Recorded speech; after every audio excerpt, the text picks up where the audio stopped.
இன்னும் பல பிறவிகள் நம்முடைய உறவுகள் வாழும் தொடர்கதைதான் உந்தன் நேசம் வளர்த்திரைதான்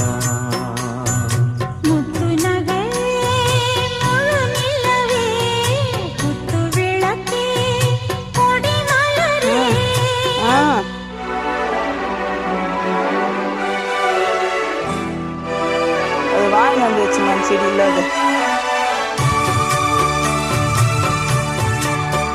பெங்களூர் ரோஸ்